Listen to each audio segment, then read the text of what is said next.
ओम नमो भगवते वासुदेवाय नमः।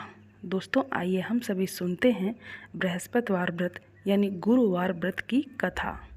प्राचीन काल में एक ब्राह्मण रहता था। वो बहुत निर्धन था। उसकी कोई संतान नहीं थी। उसकी स्त्री बहुत मलिनता के साथ रहती थी। वो ना स्नान करती, ना ही किसी देवता का पूजन करती थी। इससे ब्राह्मण देवता बड़े दुखी थे। बेचारे बहुत कुछ कहते थे, किंतु उसका कुछ परिणाम नहीं निकलता था। भगवान की कृपा से ब्राह्मण की स्त्री के कन्या रूपी रत्न पैदा हुआ। कन्या बड़ी होने पर प्रातः स्नान करके विष्णु भगवान का जाप व बृहस्पतिवार का व्रत करने लगी। अपने पूजन पाठ को समाप्त करके विद्यालय जाती तो अपनी मुट्ठी में जौ भर के ले जाती और पाठशाला के मार्ग में डालती जाती। तब ये जौ स्वर्ण के हो जाते। लौटते समय उनको बीनकर घर ले आती थी। एक दिन वो बालिका सूप में सोने के जौ को फटक कर साफ कर रही थी तो उसके पिता ने देख लिया और कहा, हे बेटी, सोने के जौ के लिए सोने का सूप होना चाहिए। दूसरे दिन बृहस्पतिवार था। इस कन्या ने व्रत रखा और बृहस्पति देव से प्रार्थना करके कहा बृहस्पति देव से प्रार्थना किया और कहा कि मैंने आपकी पूजा सच्चे मन से की हो तो मेरे लिए सोने का सूप दे दो। बृहस्पति देव ने उसकी प्रार्थना स्वीकार कर ली। रोजाना की तरह वो कन्या जौ फैलाती हुई जाने लगी। जब लौटकर जौ बिन रही थी तो बृहस्पति देव की कृपा से सोने का सूप मिला। उसे वो घर लेकर आई और उसमें जौ साफ करने लगी, परंतु उसकी माँ का वही ढंग रहा। एक दिन की बात है कि वो कन्या सोने के सूप में जौ साफ कर रही थी तो उस समय उस शहर का राजपुत्र वहाँ से होकर निकला। इस कन्या के रूप और कार्य को देखकर वो मोहित हो गया तथा अपने घर आकर भोजन और जल का त्याग कर उदास होकर लेट गया। राजा को इस बात का पता लगा तो अपने प्रधानमंत्री के साथ उसके पास गए और बोले, हे बेटा, तुम्हें किस बात का कष्ट है? किसी ने अपमान किया है अथवा और कारण हो सो कहो, मैं वही कार्य करूँगा जिससे तुम्हें प्रसन्नता हो। अपने पिता की राजकुमार ने बातें सुनी तो वो बोला, मुझे आपकी कृपा से किसी बात का दुख नहीं है। किसी ने मेरा अपमान नहीं किया है, परंतु मैं उस लड़की से विवाह करना चाहता हूँ जो सोने के सूप में जौ साफ कर रही थी।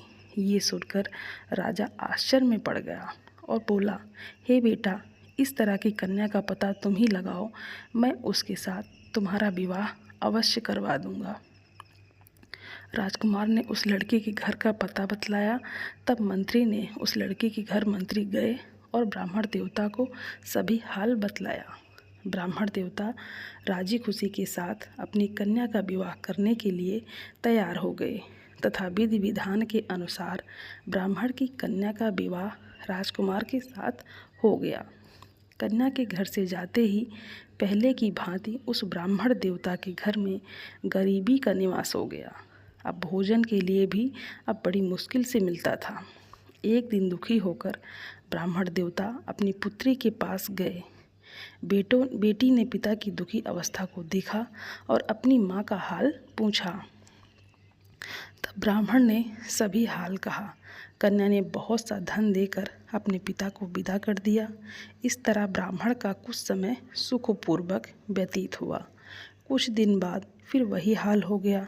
ब्राह्मण फिर अपनी कन्या के पास गया और उसे सारा कुछ फिर से बताया तो लड़की बोली, हे पिताजी, आप माताजी को यहाँ लिवा लाओ, मैं उन्हें विधि बता दूंगी जिससे गरीबी आपकी दूर हो जाएगी। वो ब्राह्मण देवता अपनी स्त्री को साथ लेकर पहुँचे तो अपनी माँ को बेटी समझाने लगी, हे माँ, तुम कल प्रातः प्रथम स्नान आदि करके विष्णु भगवान का पूजन करो तो सब दरिद्रता दूर हो जाएगी। परंतु उसकी माँ ने एक भी बात नहीं मानी और प्रातःकाल उठकर अपनी पुत्री के बच्चों का जूठन खाने लगी। इससे उसकी पुत्री को बहुत गुस्सा आया और एक रात को कोठरी से सभी सामान निकाल दिया और अपनी माँ को उसमें बंद कर दिया। प्रातःकाल उसे निकाला तथा स्नानादि करा के पाठ करवाया। तो उसकी माँ की बुद्धि ठीक हो गई और फिर प्रत्येक बृहस्पतिवार को व्रत रखने लगी।